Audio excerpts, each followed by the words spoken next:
Oke. Selamat malam Bapak Ibu. Jadi di video kali ini kita akan membuat satu riset, eksperimen, percobaan, simulasi atau apapun lah namanya. Simulasi tentang nabung saham. Nabung sahamnya gimana? Nah, jadi kemarin itu di salah satu grup itu ada satu pertanyaan yang cukup menarik. Cukup menarik. Pertanyaannya adalah seperti ini. Apa yang terjadi? Apa yang terjadi kalau kita nabung saham dari 2010 atau 10 tahun lalu kena Covid? Lalu kena Covid atau market crash? Nah, lalu kena Covid atau market crash itu gimana kalau kita nabung 10 tahun? Masih untung atau enggak? Seperti kita tahu, di market percaya siklus 10 tahunan.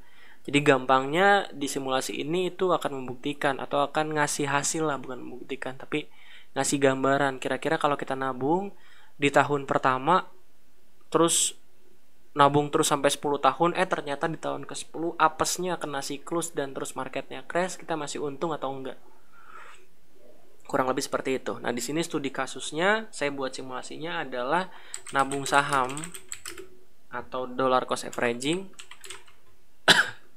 dari 2010 sampai 19 Agustus 2020. Jadi sekitar 10 tahun lebih lah. Sekitar 10 tahun atau 128 bulan. 128 bulan. Jadi 128 kali beli.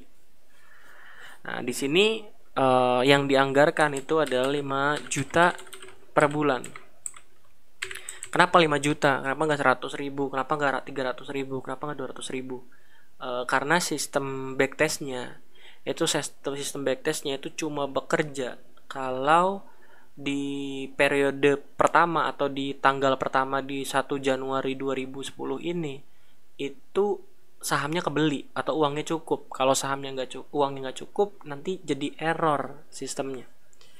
Jadi sistemnya jadi error. Makanya setelah saya sorting dapatlah angka 5 juta ini. Nah, oke, langsung aja. Nah, setelahnya pembeliannya itu beli di harga closing tiap bulan. Jadi tiap akhir bulan beli di harga closing. Terus gimana kalau ada uang sisa? Uang sisanya uang sisanya diambil. Uang sisanya dipakai lagi buat beli saham lagi di bulan berikutnya. Itu ketentuan selanjutnya. Lalu yang terakhir, simulasi ini tidak memperhitungkan dividen. Nah, kenapa tidak memperhitungkan dividen? Karena saya nggak punya datanya. Saya nggak punya data dividen semua emiten secara historical. Kalau Bapak Ibu ada yang punya, silahkan share ke saya, nanti saya buatin. Cuma saya nggak punya. Makanya dividen ini tidak diperhitungkan. Nah, oke. Ini ketentuannya. Langsung aja kita masuk simulasinya. Di simulasinya, yang pertama ini kita putihin dulu. Ini kita cut dulu, taruh sini. Oke, nah ini simulasi pertama. Sebentar. Nah, ini sesuai rencananya 5 juta per bulan. Nah, sesuai rencananya 5 juta per bulan.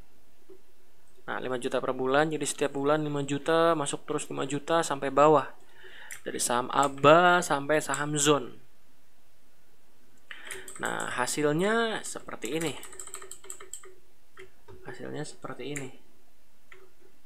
Ntar saya gedein biar kelihatan.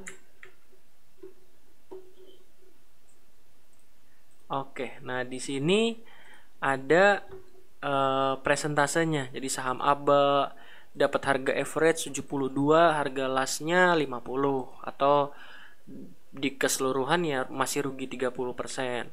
Ada saham ABDA untung 368% dan seterusnya. 128 ini adalah jumlah beli bulannya. Kenapa ABMM, ACST, Agar, Agi itu kecil di bawah 128? Karena mungkin baru IPO.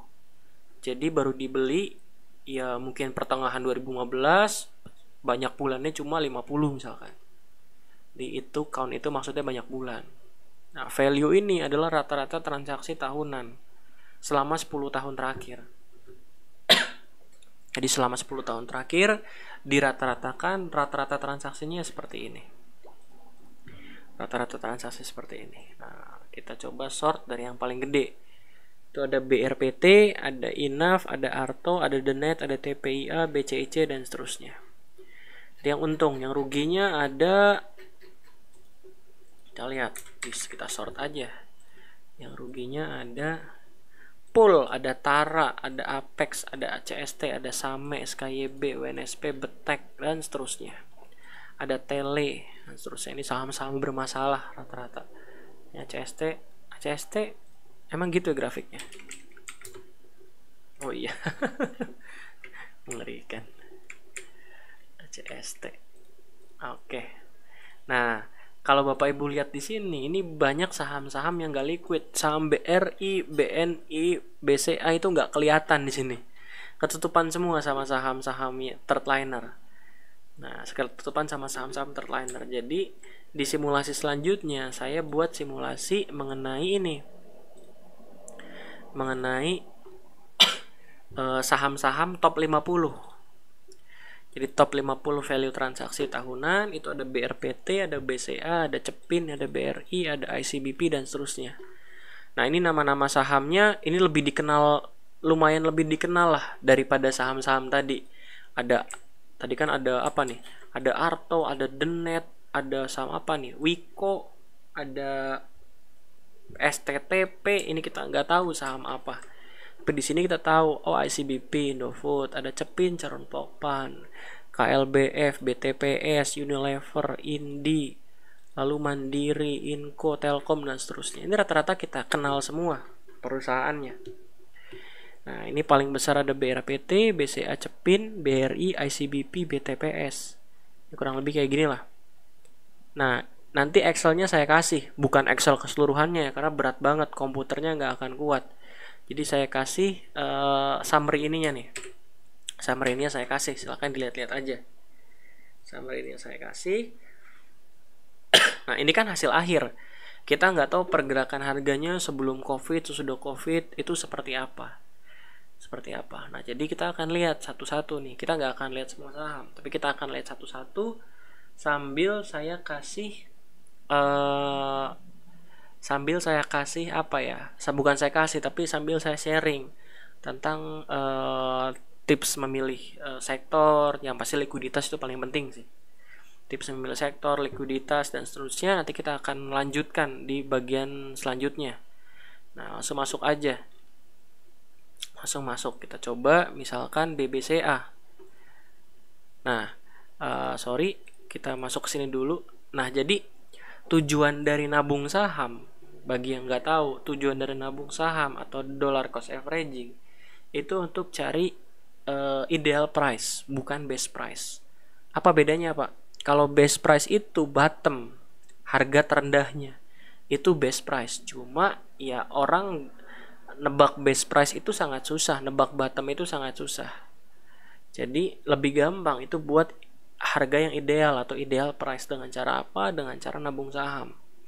Contohnya gimana, Pak? Contohnya kita lihat di sini nih. Ini adalah pergerakan average dan price-nya ini buat Bank BCA. Buat Bank BCA, kalau kita lihat yang biru ini adalah harga average-nya. Yang biru ini adalah harga average-nya. Sebentar saya gedein biar kelihatan. Nah, yang biru ini adalah harga average-nya. Sementara yang merah ini adalah harga closing. Harga closing, average price, harga closing. Nah, kalau kita lihat di sini dapat harga average akhir 11.000 kalau kita nabung terus dari 2010 sampai Agustus 2020 ini. Nah, kalau kita lihat bottomnya ada di 5.000 nih. kurang lebih 5.000.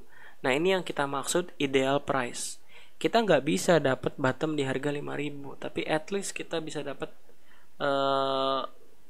dapat harga idealnya di 11.500. 11.500. Jadi itu konsep ideal price maksudnya. Dan kenapa ideal price lebih bagus daripada bottom? Tadi saya bilang bottom price itu kita nggak bisa nebak. Jadi kalau kita apes ini kan kita udah tahu, oh BCA bottomnya 5.000. Kalau kita beli 5.000 masukin 500 juta, untungnya lebih gede dibandingkan nabung saham. Iya, kalau itu bottomnya. Kalau ternyata pas kita beli di 5.000, ternyata itu bukan bottomnya. Ternyata 5 tahun kemudian itu malah baru balik ke 5.000 lagi. Itu kan jadi rugi. Beda kalau kita nabung saham harga turun terus, ya average kita ikut turun. Nanti begitu harga sahamnya naik, ya average kita akan naik juga, tapi sangat perlahan naiknya. Nggak sevolatile pergerakan harga sahamnya. Nah, ini BCA, total aset kita 640 juta. Jadi selama 128 bulan itu kita nabung 640 juta. 640 juta, average-nya di 11.500, profitnya 1,1 atau 172%.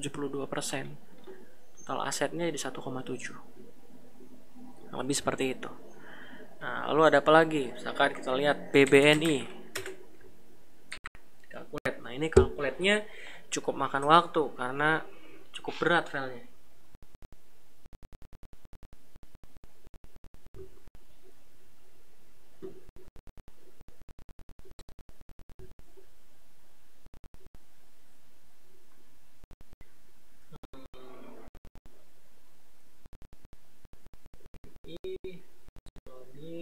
Oke. Nah, ini buat Bank BNI. Ini belum termasuk dividen ya, sekali lagi. BNI itu cuma untung 5,42%. Bayangin nabung dari 2010 sampai 2020 terus nabung terus, average-nya 5,42%. BNI ini memang paling lambat sih dibandingkan bank lain. Paling lambat dan pergerakannya cukup cepat juga. 4.000. Cuma memang dropnya kemarin keterlaluan, 50% lebih, hampir 50%. Dropnya keterlaluan. Dan kalau kita lihat ini pertumbuhan aset kita di Bank BNI itu sempat loh untung berapa nih, hampir 100% dari sini yang cuma 500 juta sampai tembus ke 1,1 miliar. Artinya pernah untung 100% kita nabung Bank BNI. Cuma karena pandemi memang ngedrop. Dan ngedropnya luar biasa, kencang banget. Kenaikan berapa nih? 3 tahun itu habis. Hanya dalam kurun waktu beberapa bulan saja. Dan BNI ini kita dulu sempat bilang, ini salah satu bank di antara 4 bank besar ya, yang PER atau PBV saya lupa itu paling rendah, itu Bank BNI. Coba dicek aja, saya pernah sampein di gathering waktu COVID beberapa bulan yang lalu. Ini Bank BNI itu yang direkomendasikan. Kenapa ya tadi? PER PBV-nya paling rendah. Nah, dan kalau dari kacamata saya seorang awam,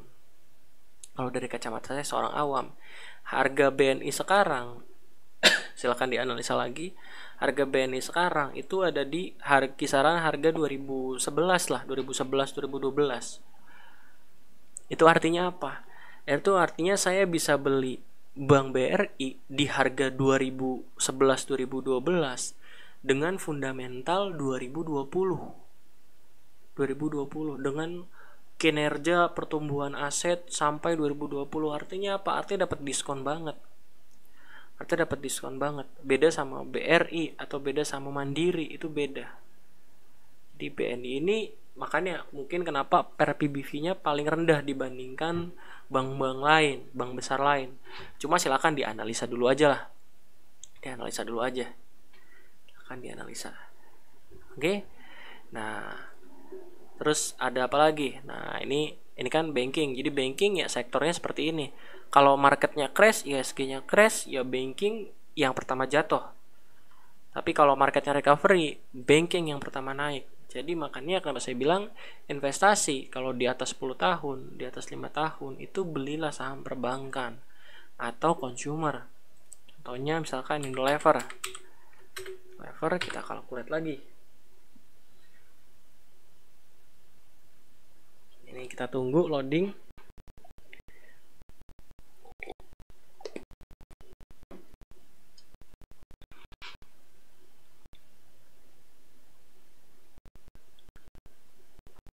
Masih loading 34%. Nah, Unilever masih untung 44%. Ini belum termasuk dividen ya, sekali lagi.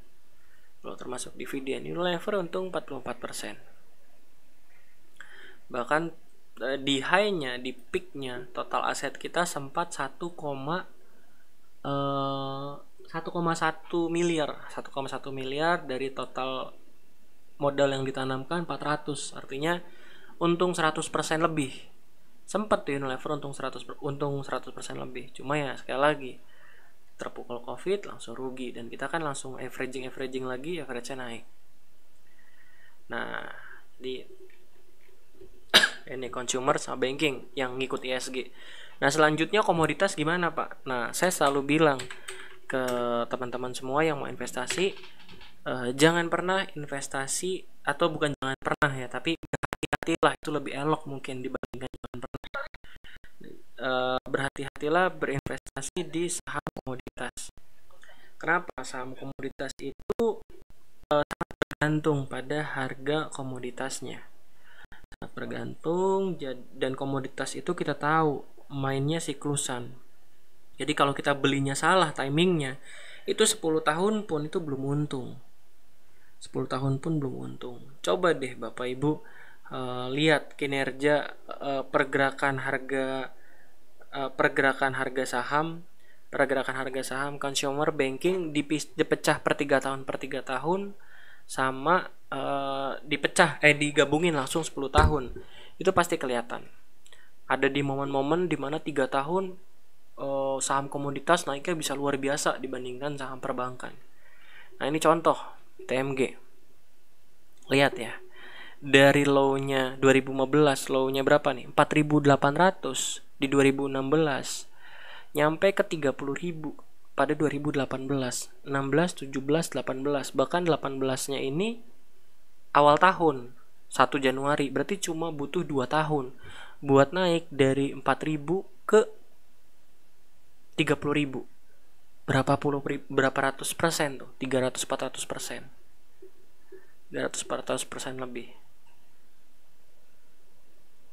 Nah, jadi ini karakteristik saham komoditas. Kalau timing masuknya salah ya bisa rugi. Kayak sekarang nabung saham terus-terusan pun, average-nya turun terus pun, kalau komoditasnya turun terus, ya masih rugi. Nah, lihat nih 10 tahun dari 2010 sampai sekarang, kalau kita beli 1 kali aja, nggak usah nabung saham, itu bahkan masih rugi. Kalau kita beli 2010 awal di 30.000, iya sih naik, tapi begitu 10 tahun kemudian jadi 8.000. Masih rugi. Jadi hati-hati beli saham komoditas. Coba kita lihat lagi PTBA, contoh lainnya. 9 lagi. Beda sama banking kan, chartnya naik terus, grafiknya naik terus, consumer juga. Cuma kalau komoditas ya inilah, harus hati-hati. Bukan jangan, tapi harus hati-hati, harus ngerti timingnya. Jangan sampai harga komoditasnya lagi bullish-bullishnya, kita beli, kita nabung atau investasi sekali, tahunnya 10 tahun atau 5 tahun kemudian turun. Nah, ini PTBA rugi kalau kita nabung saham. Rugi. Dan lihat nih, dari harga 800 di 2015, di awal 2018 atau di pertengahan 2018, sekitar 2 tahun setengah, itu harganya naik dari berapa nih? 800 ke 4.500. Berapa ratus persen itu? 3 tahun. Banking kalah, consumer kalah. Nah, banking kalah, consumer kalah. Cuma kalau kita lihat time frame yang lebih panjang, 10 tahun misalkan, let's say 10 tahun, 3.500, sekarang 2.100. Artinya apa? Artinya kalau 2010 kita beli PTBA, diemin aja 1 kali. Kita beli 1 kali terus diemin, sekarang masih rugi. Jadi inilah hati-hati berinvestasi di saham komoditas. Kalau nggak ngerti timingnya, hati-hati. Kalau dapat bottom ya syukur, kurang dari 5 tahun juga udah bisa jadi multi bagger, bisa ratusan persen. Tapi kalau timing masuknya salah, 4 tahun, 5 tahun, 6 tahun pun belum untung gitu. Jadi hati-hati aja komoditas. Nah, kalau kita lihat tadi hasil-hasil nabung saham ini kan hasilnya kayak kurang memuaskan ya, walaupun kita belum hitung dividen ya. Kita belum hitung dividen, tapi hasilnya kayak kurang memuaskan. Unilever 44% 10 tahun. Bank Mandiri 31% 10 tahun. Inco 30%, Telkom 20%. Nah, di sini saya mau share satu metode yang mungkin bisa dipakai kalau Bapak Ibu menabung saham. Alternatif lah, alternatif metode nabung saham. Metode ini sempat saya bahas di video ini. Silahkan ditonton aja yang belum. Yang pasti likuiditas itu tetap penting. Cuma saya nggak akan bahas likuiditas lagi karena udah dalam video ini. Cuma yang akan saya bahas itu adalah metodenya. Jadi metodenya adalah nabung saham tapi 5 tahun aja atau 3 tahun aja, terserah lah, itu versi Bapak Ibu sendiri. 5 tahun berikutnya atau seterusnya itu nggak usah ngapa-ngapain. Itu gimana di masa pandemi? Itu gimana? Nah, sebentar.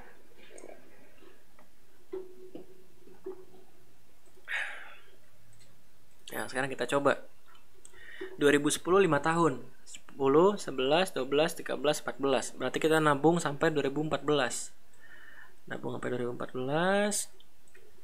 Ini 0. Di 2015 kita nggak nabung lagi ya. Oke. 2015 kita nggak nabung lagi. Nah, kelemahan metode ini adalah kalau sahamnya seperti PTBA, volatile seperti PTBA, itu atau sahamnya downtrend, ya intinya volatile atau downtrend seperti komoditas, itu average kita itu akan ketinggalan di atas. Ini kekurangannya. Kalau kita nabung saham kan average-nya akan ikut turun terus ke sini. Tapi kalau kita nggak ikut nabung saham, harga average-nya ya diem. Sementara harga turun terus. Nanti waktu harga naik, ya ngejar harga average price buy kita, lalu naik. Kalau kita nggak jual ya turun lagi. Jadi kekurangannya itu sih. Di saham-saham downtrend agak riskan.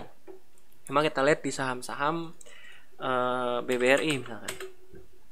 Bukan di saham tapi di saham volatilitasnya tinggi banget kayak komoditas, itu hati-hati. Kalau kita di saham BBRI ini lagi loading, kita kalkulasi dulu.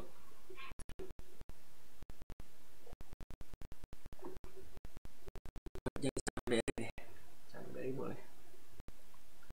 BRI kalau nggak salah belum di split data ya, cuma let's see. Nah, kita lihat. Oh, BRI udah aman. Nah, ini Bank BRI. Kita dapat harga average di 1328. Harga average 1328. Untungnya 167,95%. Kenapa ini garisnya lurus? Karena kita berhenti nabung. Harga average kita nggak gerak-gerak. Ya, harga average kita di situ-situ aja. Dividen tetap dapat sesuai porsi. 167,95%. Kita lihat BRI di sini berapa? 92,13%. Jadi secara persentase lebih bagus. Selanjutnya apa? Bank Mandiri kita coba. Bank Mandiri kalau di percobaan ini itu dapat 31,34%.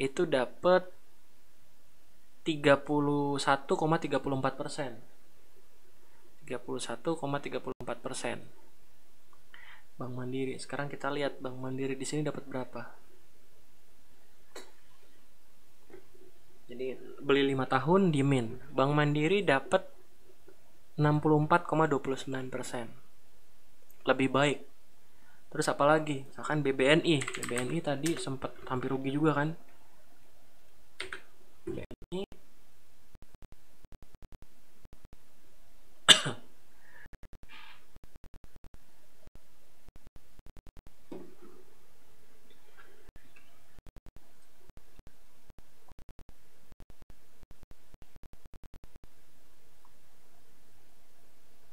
BBNI BNI dapat harga di 3.700 atau performanya 33,66%, masih untung. Ya lebih baik daripada di mana tadi, BNI di sini cuma 5,42%. Jadi lebih baik gitu metodenya. Beli 5 tahun atau beli 3 tahun atau bebas beri berapa tahun terus diemin. Minimal 1 kali dari periode atau setengah kali lah dari periode kita nunggunya. Kita nabungnya. Jadi kalau kita nabung 5 tahun, periode nunggunya 2,5 tahun. Jadi 2,5 tahun gak ngapa-ngapain, jangan ngapa-ngapain. Kurang lebih kayak gitu. Nah, ini bisa dicoba. Unilever kita lihat dapat berapa. Unilever.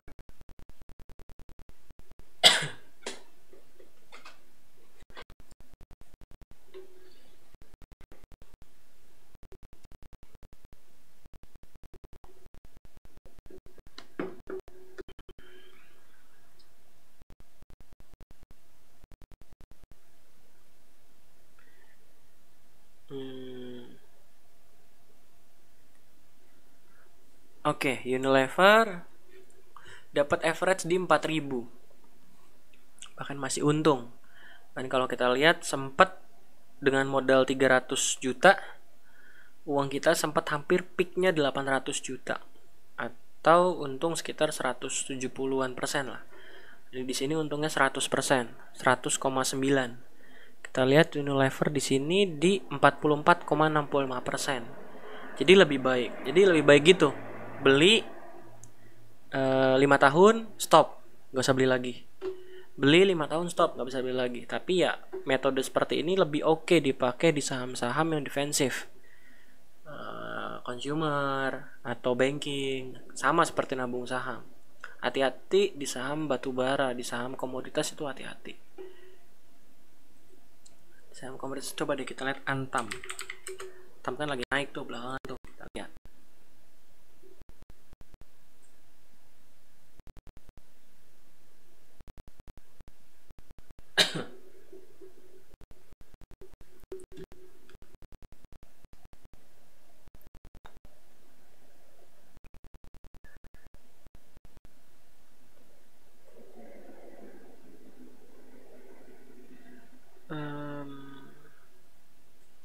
Oke, ini di Antam masih rugi. Antam, nah kita cek ya, barangkali ada stock split atau apa, saya belum adjust. Adjust ya wajar rugi. Nggak ada stock split, nggak ada apa-apa. Ya nggak ada stock split, nggak ada apa-apa. Ini Antam. Nah ini Antam. Kalau kita lihat tuh, turun terus, ya average-nya ketinggalan. Tapi kalau kita ikut averaging, average-nya ikut turun. Tapi harusnya masih sekitaran rugi juga sih Antam. Nah ini komoditas. Simpan 10 tahun masih rugi.